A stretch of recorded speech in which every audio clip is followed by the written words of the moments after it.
नमस्कार दोस्तों, आप सभी का स्टडी सहयोग जीके में स्वागत है। दोस्तों, अपन बात कर रहे हैं हिंदी व्याकरण और हिंदी व्याकरण के ऊपर पूरी चर्चा करेंगे दोस्तों। और पूरी हिंदी व्याकरण पढ़ेंगे और हिंदी को अपन दो भागों में बांट कर पढ़ रहे हैं। पहला है रट कर याद करना, दूसरा है समझ कर याद करना। दोस्तों, हिंदी व्याकरण को अपन दो भागों में मैं मेरे हिसाब से बांट कर पढ़ रहा हूँ। ये हिंदी व्याकरण के दो भाग नहीं होते हैं दोस्तों। तो मैंने इस पर एक वीडियो बना रखा है कि हिंदी व्याकरण की तैयारी कैसे करें, उसमें मैंने आपको पूरी जानकारी बता रखी है, तो आप उसको जरूर देखिए। दोस्तों, आज मैं लेके आया हूँ आपके लिए कि क्रिया, तो क्रिया कितने भेद होते हैं, क्रिया किसे कहते हैं, और पूरी चर्चा करेंगे कैसे आपको एग्जाम में प्रश्न बनते हैं। तो आप अगर इस चैनल पर नए हो तो चैनल को सब्सक्राइब जरूर कर लें, वीडियो को लाइक और ज़्यादा से ज़्यादा शेयर करें, जिससे कि हमें मोटिवेशन मिलता रहे और आपको हमेशा अपडेट मिलती रहे। तो चलिए अपन स्टार्ट करते हैं। दोस्तों, मैं जो ये आपके लिए शॉर्ट नोट्स या आपको जो भी ये बता रहा हूँ, ये आपके एनसीईआरटी की ये बुक है, जो कि नवीन हिंदी व्याकरण एवं रचना के नाम से ये चलती है। जो इससे ये जरूर आप मार्केट से लेके आएँ, जिससे तैयारी करें। इससे यूँ कि आपके प्रश्न आपके एग्जाम में देखने को मिलते हैं। तो चलिए अपन देखते हैं कि क्रिया क्या होती है। दोस्तों, ये बी है जो ब भाग, जिसमें से समझ कर याद करना ये सीरीज चल रही है, जिसमें से क्रिया अपन बात करेंगे। क्रिया क्या होती है, ठीक है। तो क्रिया क्या होती है, क्रिया की परिभाषा होती है वे शब्द जिनके द्वारा किसी कार्य का करना या होना पाया जाता है, उन्हें क्रिया कहते हैं, ठीक है। ऐसे शब्द होंगे दोस्तों जिसमें आपको किसी कार्य का होना आपको दिखाई देगा या फिर उसमें होना पाया जाएगा, किसी कार्य का करना या फिर होना पाया जाएगा, वह शब्द हमेशा क्रिया होंगे, ठीक है। जैसे आगे देखते हैं, संस्कृत में क्रिया रूप को धातु कहते हैं, ठीक है। जो क्रिया रूप होते हैं उसको धातु कहते हैं। हिंदी में इन्हीं के साथ ना लगा दिया जाता है। जो संस्कृत में आपके जो धातु रूप होते हैं, इन रूप जो धातु होते हैं, धातु शब्द होते हैं, उनमें ना जोड़ दिया जाता है। क्या जोड़ दिया जाता है? ना जोड़ दिया जाता है। और क्या बन जाती है? तो क्रिया बन जाती है, ठीक है। इसमें दे रखा है कि हिंदी में क्या होता है, हिंदी में ना जुड़ जाता है और ये वह क्रिया बन जाती है। जैसे कि इसमें बता रखा है दोस्तों कि जैसे लिख, तो लिख क्या है, ये एक तरह से धातु है। लिख क्या है, एक तरह से धातु है। तो इसमें ना जोड़ा, क्या जोड़ा? ना जोड़ा, तो क्या बना? लिखना। जैसे इसी प्रकार हंसना, हंस का हंसना, ठीक है। तो आगे देखते हैं दोस्तों, ये है आपके क्रिया के प्रकार। क्रिया के प्रकार, तीन प्रकार की क्रिया होती हैं, ठीक है। तो क्रिया के प्रकार देखते हैं। पहला है क्रम के आधार पर, और क्रम के आधार पर दो प्रकार की क्रिया होती है, ठीक। और दूसरा है प्रयोग एवं रचना के आधार पर, ठीक है। तो प्रयोग और रचना के आधार पर, ये दूसरे नंबर प्रयोग और रचना के आधार पर। इसमें बहुत सारे भेद होते हैं, ठीक है। फिक्स नहीं दे रखे हैं, जो मैंने अभी बुक को बताई थी उसमें फिक्स नहीं दे रखे हैं। लगभग 8 भेद हैं इसमें, ठीक है। तो इसीलिए मैंने इसमें नहीं ऐड किया है। और इसमें काल के अनुसार, तो क्रिया काल के अनुसार कितने प्रकार की होती है? 3 प्रकार की होती है। तो अपन पूरी चर्चा करेंगे दोस्तों, तो आप इस वीडियो को अंत तक जरूर देखिए।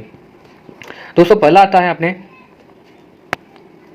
कर्म के आधार पर। तो कर्म के आधार पर दो प्रकार की क्रिया होती है, ठीक है। पहला होती है अकर्मक क्रिया, दूसरी होती है सकर्मक क्रिया, ठीक है। तो अपन ये देखते हैं कि अकर्मक क्रिया क्या होती है, सकर्मक क्रिया क्या होती है। दोस्तों, यहाँ से भी एक प्रश्न बनता है कि कर्म के आधार पर क्रिया कितने प्रकार की होती है, तो 2 प्रकार की होती है। ये भी आपको याद रखना होगा, ठीक है। अब देखते हैं इसमें अकर्मक क्रिया, ठीक है। अकर्मक क्रिया किसे कहते हैं? तो वे क्रियाएं जिनके साथ कर्म प्रयुक्त नहीं हुआ हो, ठीक है। ऐसी क्रिया होगी जिसमें कर्म प्रयुक्त नहीं होगा। इसमें नाम में ही बता रखा है। तो अकर्मक यानी कर्म नहीं हो, अ यानी नहीं, ठीक है, जिसमें कर्म नहीं हो, ठीक है। तो क्रिया का प्रभाव वाक्य के प्रयुक्त कर्ता पर पड़ता है, उसे अकर्मक क्रिया कहते हैं, ठीक है। तो दोस्तों, इसमें है कि कर्म नहीं होगा, कर्म नहीं होगा। और क्रिया का प्रभाव किस पर पड़ेगा? तो क्रिया का प्रभाव पड़ेगा कर्ता पर। किस पर पड़ेगा? कर्ता पर पड़ेगा। जैसे कि अपन देखते हैं कि कुत्ता भोगता है, तो इसमें कर्ता कौन है? तो कुत्ता। कुत्ता क्या है? भोगता है। तो इसका प्रभाव क्या पड़ रहा है भोगने का? तो कुत्ता पर पड़ रहा है, ठीक है। इसी प्रकार जैसे कविता हंसती है, ठीक है, तो हंसना क्या है? इसमें हंसती है, तो हंसना क्या है? तो क्रिया है। तो ये इसका प्रभाव किस पे पड़ रहा है? कविता। तो कविता हंसती है। जैसे टीना सोती है, ठीक है, फिर बच्चा रोता है, आदमी बैठा है, ठीक। तो अब आगे देखते हैं सकर्मक क्रिया। दोस्तों, सकर्मक क्रिया वे क्रियाएं जिनका प्रभाव वाक्य में प्रयुक्त कर्ता पर न पढ़कर कर्म पर पड़े, ठीक है। ऐसी क्रियाएं जिसमें कर्म प्रयुक्त होगा, और कर्म प्रयुक्त होगा यानी क्रिया का प्रभाव किस पे पड़ेगा? कर्म पर पड़ेगा, ठीक है। अर्थात वाक्य में क्रिया के साथ कर्म भी प्रयुक्त हो, उन्हें सकर्मक क्रिया। सकर्मक यानी कर्म के साथ हो, क्रिया क्या हो? कर्म के साथ हो। जैसे भूपेंद्र दूध पी रहा है, तो भूपेंद्र क्या पी रहा है? दूध। तो ये कर्म है इसका, ठीक है। नीतू खाना बना रही है, तो नीतू क्या बना रही है? खाना, ठीक है। तो दोस्तों, इसमें एक ट्रिक बताता हूँ मैं आपको कि सकर्मक क्रिया में अगर सकर्मक क्रिया और अकर्मक क्रिया देखनी है तो इसमें क्या आप प्रश्न करोगे, ठीक है, क्या प्रश्न करोगे, जिससे कि आपको पता चल जाएगा कि आपके सकर्मक क्रिया है या अकर्मक क्रिया है।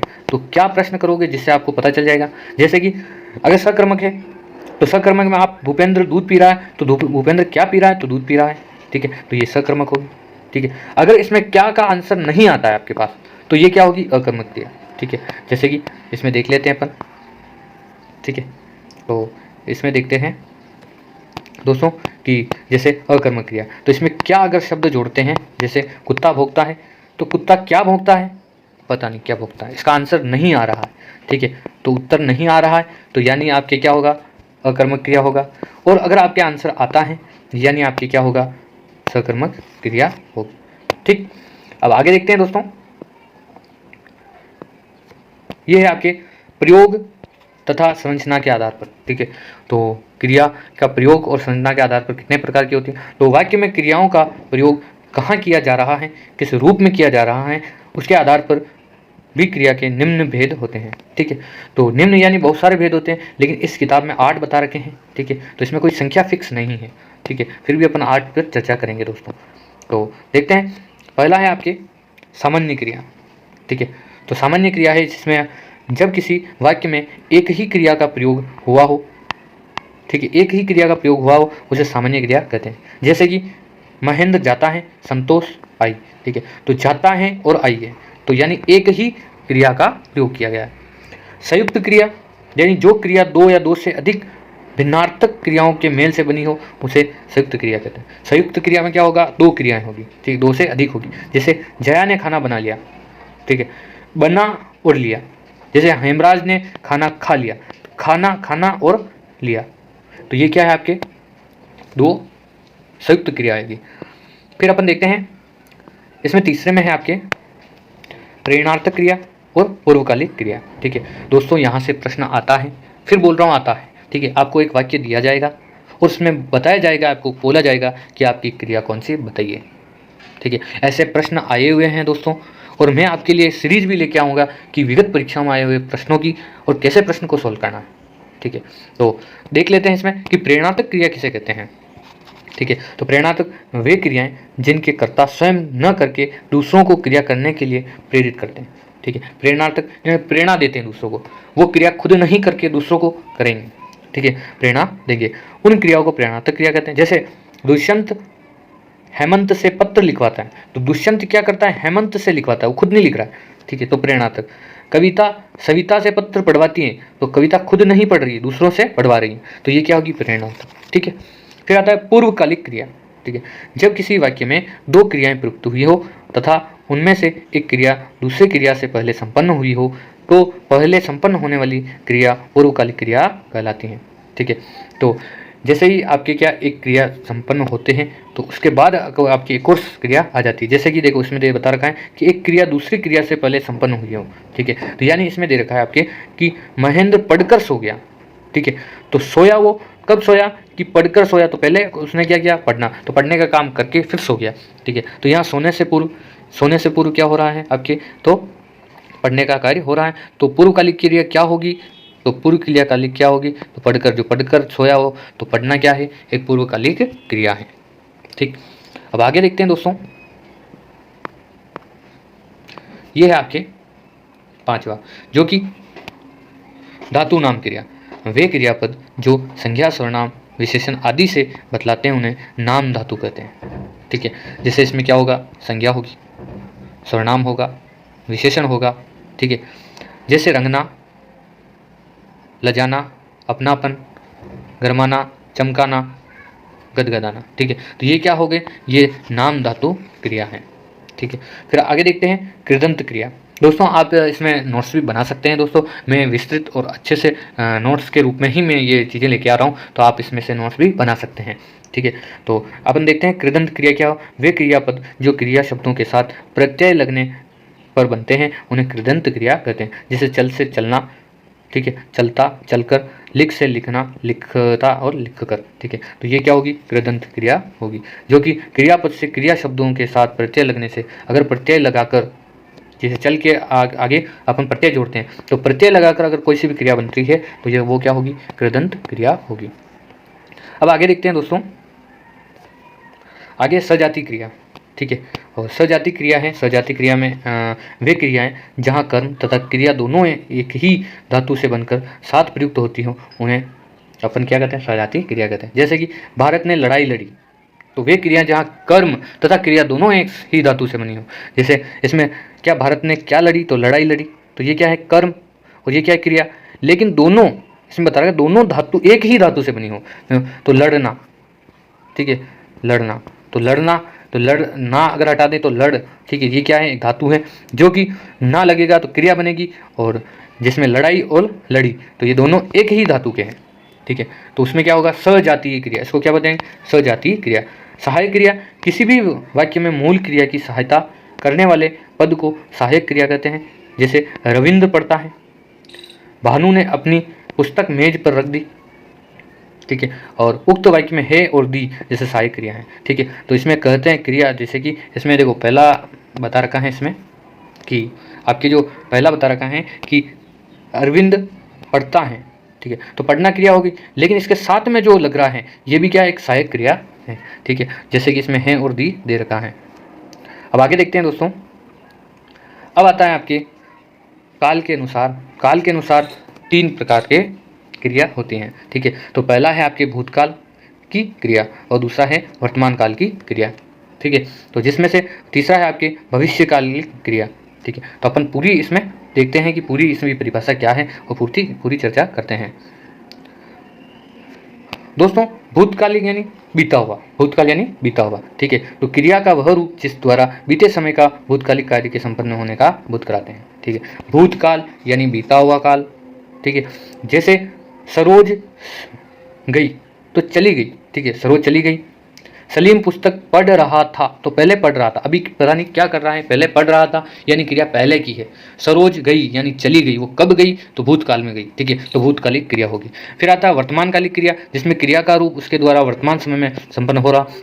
वर्तमान यानी अभी चल रहा हो, अभी चल रहा हो, ठीक है। जैसे कि कमला गाना गाती है, ठीक है, कमला गाना गाती है, तो अभी गा रही है, वर्तमान में गा रही है, ठीक है। और विमला खाना बना रही है, तो गाती है नहीं आएगा इसमें, ठीक है, गाती है वो कभी भी गाती है, तो इसमें गाती है नहीं आएगा, इसमें आएगा कमला गाना गा रही है, ठीक है। तो अभी गा रही है वर्तमान में, तो ये गलत है यहाँ पे, ठीक है।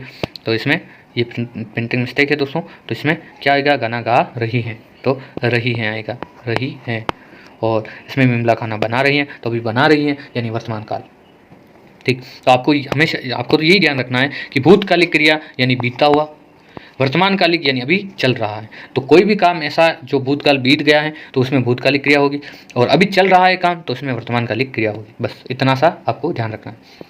अब तीसरा देखते हैं दोस्तों इसमें, और इसमें यह है कि भविष्यकालिक क्रिया, क्रिया का वह रूप जिसके द्वारा आने वाले समय में कार्य के संपन्न होने का बोध होता है। जैसे नीलम कल जोधपुर जाएगी, ठीक है, भविष्य यानी आने वाला समय, ठीक है, आने वाला समय का अगर बोध हो रहा है तो वह क्या होगा, भविष्यकाल होगा। जैसे कि नीलम कल जोधपुर जाएगी, तो कल जाएगी, तो आने वाले कल जाएगी, ठीक है, तो आने वाला समय के बारे में बता रहा है।